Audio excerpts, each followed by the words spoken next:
momento da palavra. Queria chamar o pastor Felipe para vir orar pelo Léo, que vai trazer a palavra. Amém? Vocês também intercedam para que o Espírito Santo venha falar aos nossos corações. Amém? Calma, Léo, já. Eu sei que é muita ansiedade, você já vai ter o microfone. Estende a mão para cá, amém? Vamos orar pela vida do Léo. Senhor, nosso Deus, nosso Pai, Deus amado, santo, bendito, poderoso. Nessa hora, Senhor Jesus, nós clamamos a Ti pela vida do Léo. Eu sei que durante esses últimos dias, ó Pai, ele tem Te procurado em especial, ó Pai, pela palavra, Senhor Jesus, que compartilhará os nossos corações na noite de hoje. Pai, eu peço que o Senhor seja, Senhor Jesus, presente na vida dele, que a voz dele não seja mais a voz dele, mas a Tua. Que, Senhor Jesus, tudo aquilo que ele pensou, planejou, Pai, seja, Senhor Jesus, de acordo com a Tua vontade, porque o Senhor conhece os nossos corações. E eu sei, ó Pai, que o Senhor o usará como um instrumento, como flecha, Pai, para atingir, Senhor Jesus, a nossa vida. E nós sairemos daqui, Senhor, ainda mais abençoados do que nós já fomos até agora, Pai. Senhor, no poder do nome de Jesus, eu peço a Ti pela vida dele, que o Senhor o use e o capacite. No poder do nome de Jesus, que nós te pedimos e te agradecemos, Senhor. Amém, Jesus. Agora siga 5 minutos aí. 5 minutinhos de cada um aqui, ó.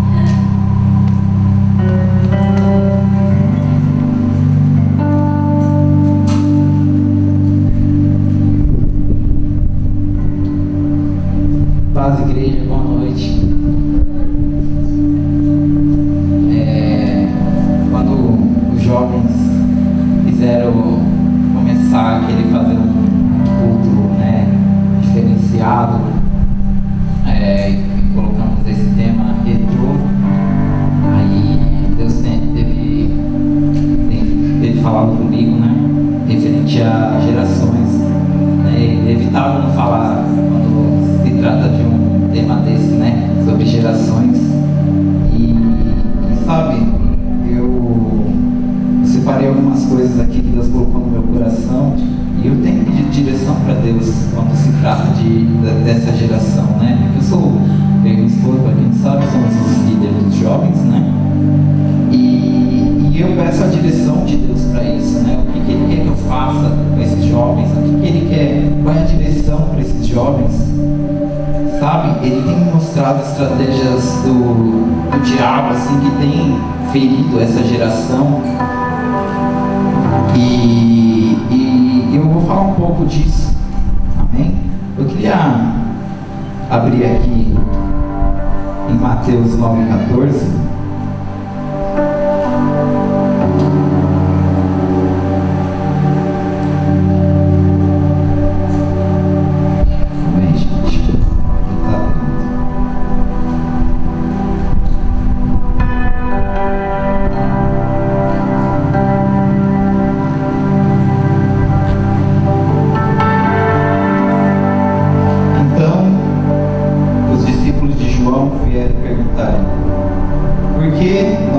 Fariseus jejuam, mas os teus discípulos não.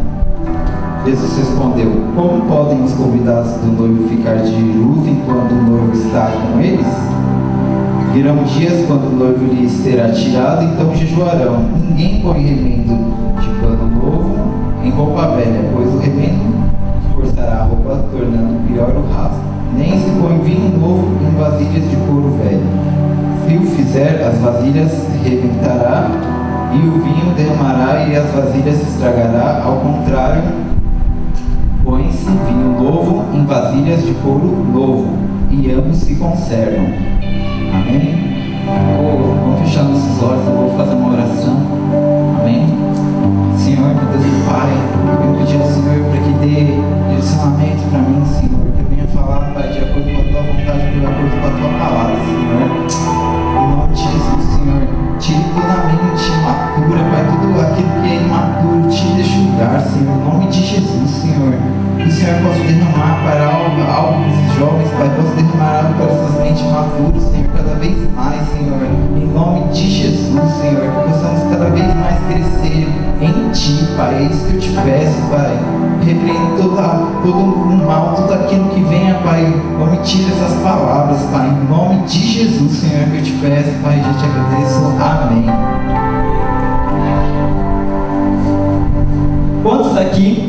ouviram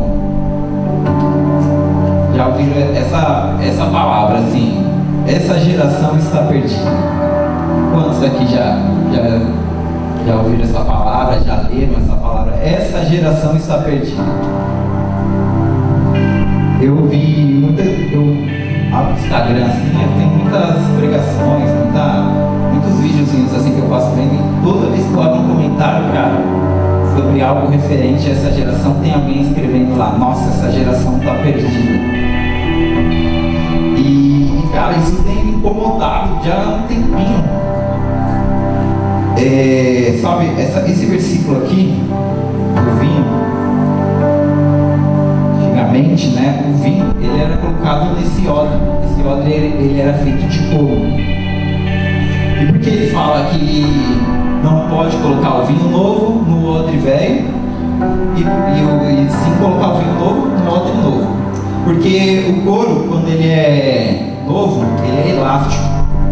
Ele tem essa qualidade, ele é elástico. E quando você coloca o vinho novo dentro do odre novo, o vinho ele gera uma espécie de gás que faz com que o odre ele encha.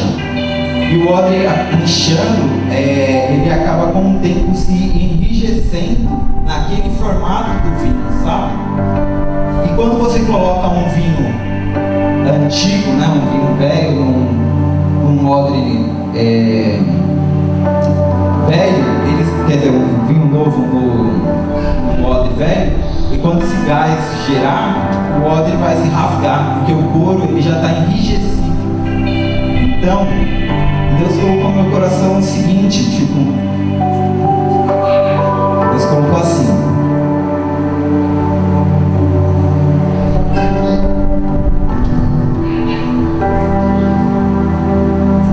Ele colocou que o diabo tem colocado uma geração contra a outra. Eu peço desculpa assim, é que eu tenho que tomar cuidado com as minhas palavras, porque pode soar de uma forma errada. Então, assim, eu já peço desculpa pela forma que eu vou falar, assim, e já peço desculpa, eu peço para que vocês entendam que eu não estou falando mal, nada, estou trazendo um conteúdo um conteúdo que as pessoas têm distorcido, sabe?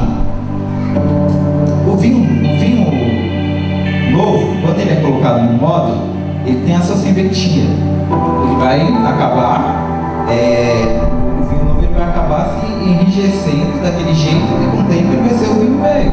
Ele vai ter aquela utilidade, certo? E o vinho novo, quando ele vai ser colocado num odre novo. Até aí, mantenham isso em mente, tá bom? A estratégia do diabo é colocar uma geração contra a outra. Isso é um fato. Porque se você mata uma geração, você destrói uma geração, você está eliminando basicamente aquele versículo que fala: jovens, então, pois forte foi você e feiticeiro maligno. Então, quando o diabo ele age numa geração, ele está agindo nessa geração justamente por conta disso. Eu creio, pelas coisas que andam acontecendo, que a gente está próximo ao fim. E se a gente está próximo ao fim, somos pessoas que estamos próximos ao fim, a geração é mais do que essencial a próxima, certo? E por diversas vezes está criando uma inimizade entre gerações, e a geração seguinte fala, a anterior fala: no meu tempo Deus fazia isso, no meu tempo Deus fazia aquilo. E todo mundo aqui já ouviu isso, e todo mundo ouve isso.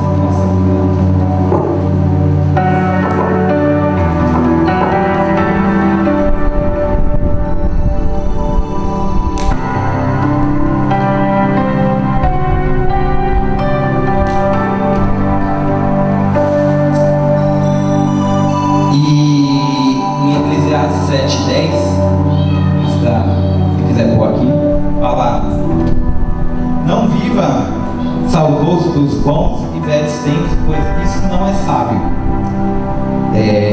O versículo ele adverte as pessoas que tratam dessa forma Sabe, tipo, Deus fez algo na minha geração, Deus fez algo que na sua ele não faz. Como muitas vezes eu abro o vídeo assim e falo, Deus ainda faz milagre. Aí tá lá um homem sendo curado. Cara, como assim Deus ainda faz milagre? Ele mudou? O que está acontecendo? Ele faz milagre porque ele é o Deus mesmo de ontem, hoje e sempre. Então, ele vai realizar milagres, não importa a geração. Isso não se trata de geração. A gente tem as igrejas, elas têm uma cultura que é tipo isso assim, ó. Monopolizar Cristo. Cara, isso é real. Eles falam assim: a irmãzinha do coque é a irmãzinha que você tem que ir e ela vai te dar aquela revelação. A irmãzinha X é aquela pessoa que você, às vezes a pessoa deixa de ir na própria igreja para ir para uma outra igreja porque outras pessoas falam isso para ela. E eu pergunto, o Deus que está lá com ela não é o mesmo Deus que está aqui? Em Marcos 9:38,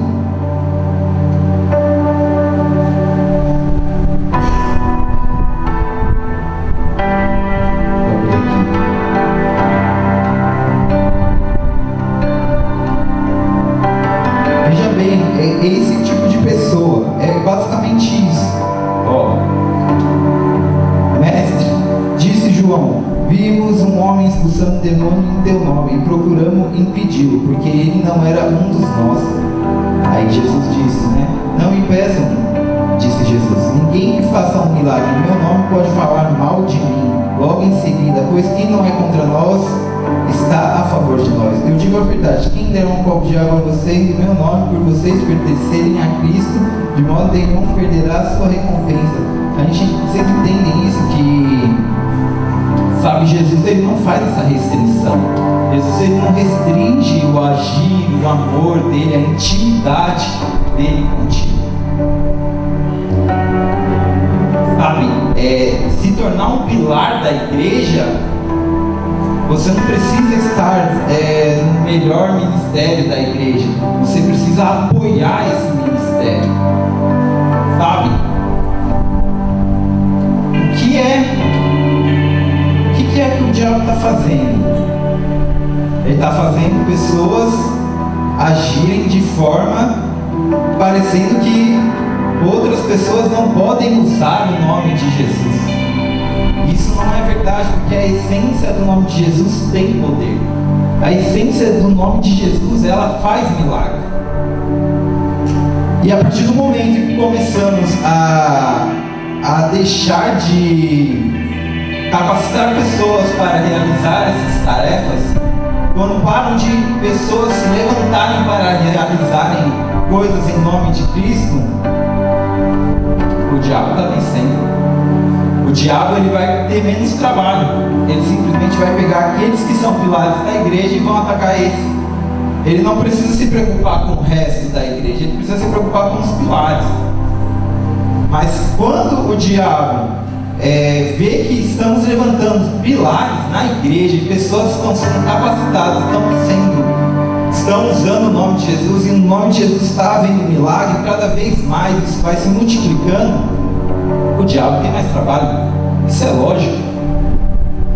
E uma das coisas que eu tenho pedido para Deus é: me ensine, me mostre como eu devo capacitar esses jovens para que eles trabalhem, para que eles se tornem pilares dentro da igreja.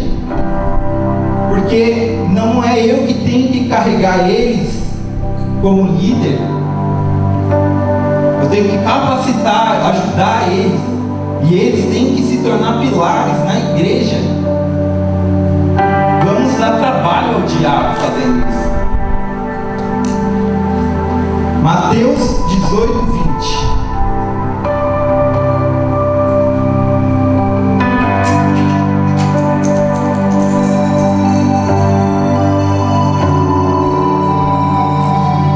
Pois onde se reunirem 2 ou 3 em meu nome, ali estou no meio dele. Certo?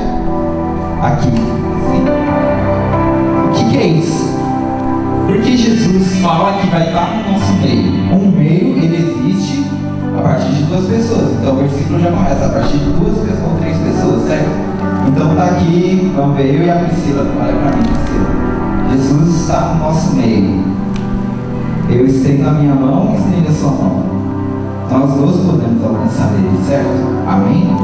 Amém? Porque, gente, entendam isso. Cristo, Ele é alcançável para todos. Entenda, jovens. Cristo está alcançável para todos. Você só precisa estender a mão e com fé. Amém? E milagres e maravilhas, como Jesus fala, vão acontecer.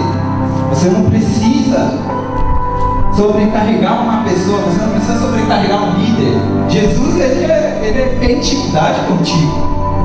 Não faz sentido isso, você terceirizar a sua intimidade.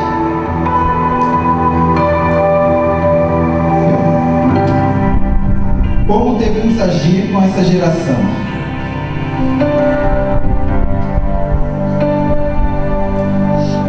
Elias e Eliseu. Temos que ser como Elias.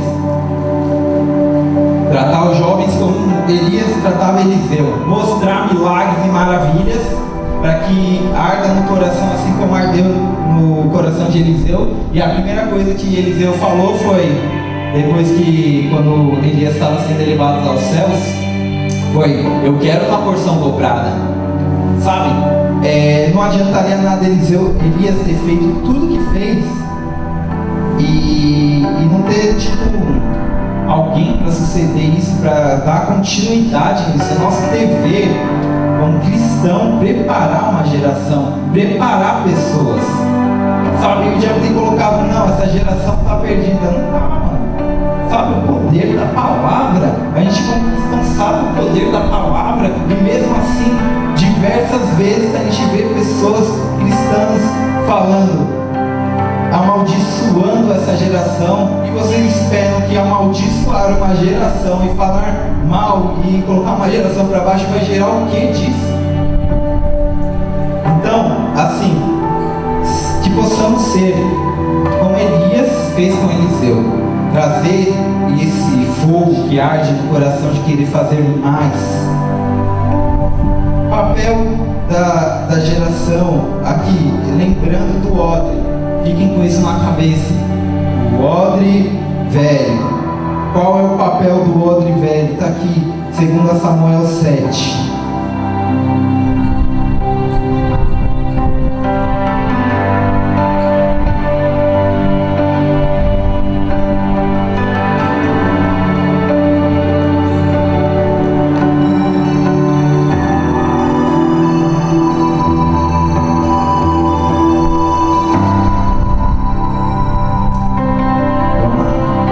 O rei Davi já morava em seu palácio, e o Senhor lhe dera descanso de todos os seus inimigos. Certo dia ele disse: meu celular está meio doido.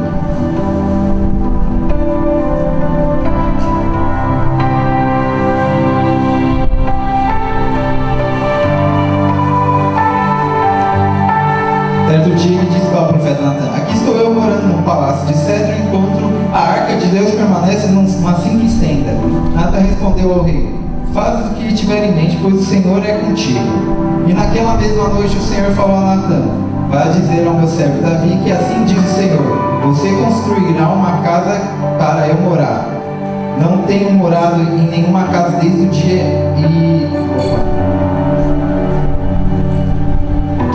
Não tenho morado em nenhuma casa desde o dia em que tirei os israelitas do Egito. Tenho ido de uma tenda para outra, de um tabernáculo para o outro, por onde tenho acompanhado os israelitas. Alguma vez perguntei algum líder deles, a quem ordenei que pastoreasse Israel, o meu povo? Por que você não me construiu um templo de cedro?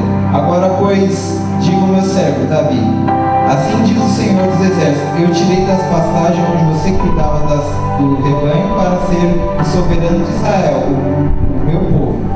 Sempre estive com você por onde você andou e eliminei todos os seus inimigos. Agora eu farei tão famoso quanto os homens mais importantes da terra, e providenciarei um lugar para Israel, o meu povo, e plantarei lá, para que tenham o seu próprio lar e não mais sejam incomodados. Aqui ó, ele fala também: povos ímpios não mais o oprimirão, mas não fizeram isso. Tenho feito desde a época que nomeei juízo sobre Israel. O meu povo também subjugará todos os seus inimigos. Saiba também que eu, o Senhor, estabelecerei para ele uma dinastia. Quando a sua vida chegar ao fim e você descansar com os seus antepassados, escolherei um dos seus para sucedê-los, um fruto do seu próprio corpo, e eu estabelecerei o reino dele. Aqui Davi estava lá e ele quis construir, né, um templo para o Senhor, porque até então em Israel o templo ele era por tendas, assim, ele era móvel, digamos. E ele falou: eu moro num palácio de cedro, meu Deus, ele vai ficar naquela tenda, então eu quero construir algo para ele. Só que Davi, ele não entendia que o vinho que Deus derramou sobre ele já estava enrijecido, que ele foi feito, aquele propósito, para aquela época, para aquele agir, entendeu? Para aquele propósito. E o vinho novo ia vir para quem? Para Salomão. Salomão ia construir, mas Davi, ele fez algo, e algo essencial que nós devemos agir com a próxima geração. Em 2 Crônicas, ou 1 Crônicas 22, ele providencia, eu não vou ler porque é muito comprido, mas ele providencia materiais, ele providencia mão de obra para a construção da arca. Então, ele, tendo uma mente madura, ele soube que ele não era para fazer aquele tipo de serviço, porque Deus já usou ele para o propósito dele. E esse é o odre enrijecido, ele é usado para algo, entendeu? E muitas das vezes, trazendo para os jovens, para os mais velhos, assim, muitas das vezes nós tratamos os mais velhos com falta de respeito, por algumas coisas que talvez não que tem atrito entre uma geração e a outra, mas que temos que entender que os mais velhos, aqueles que tiveram um vinho novo também, eles também cumpriram com o propósito deles, entendeu? Só que temos que também, o pessoal mais velho, temos que entender que nós temos que capacitar e preparar o caminho para os jovens, assim como Davi fez para Salomão. Ele preparou as coisas, ele preparou os materiais, ele preparou a mão de obra, ele ajudou, entendeu? A pessoa que está do seu lado, o jovem para o mais velho, Deus não criou a gente para ser inimigo. Não existe essa inimizade sabe, que é a internet, que a gente tem visto em comentários que estão pondo, sabe? E sim uma coisa de legado, sabe? Uma coisa de Elias e Eliseu, sabe? É isso como um cristão deve se portar, como Davi fez com Salomão. Ele preparou, sabe? Ele entendeu que aquilo não era para ele fazer, porque Deus já cumpriu o propósito dele. Então, um novo propósito vai surgir para uma outra pessoa.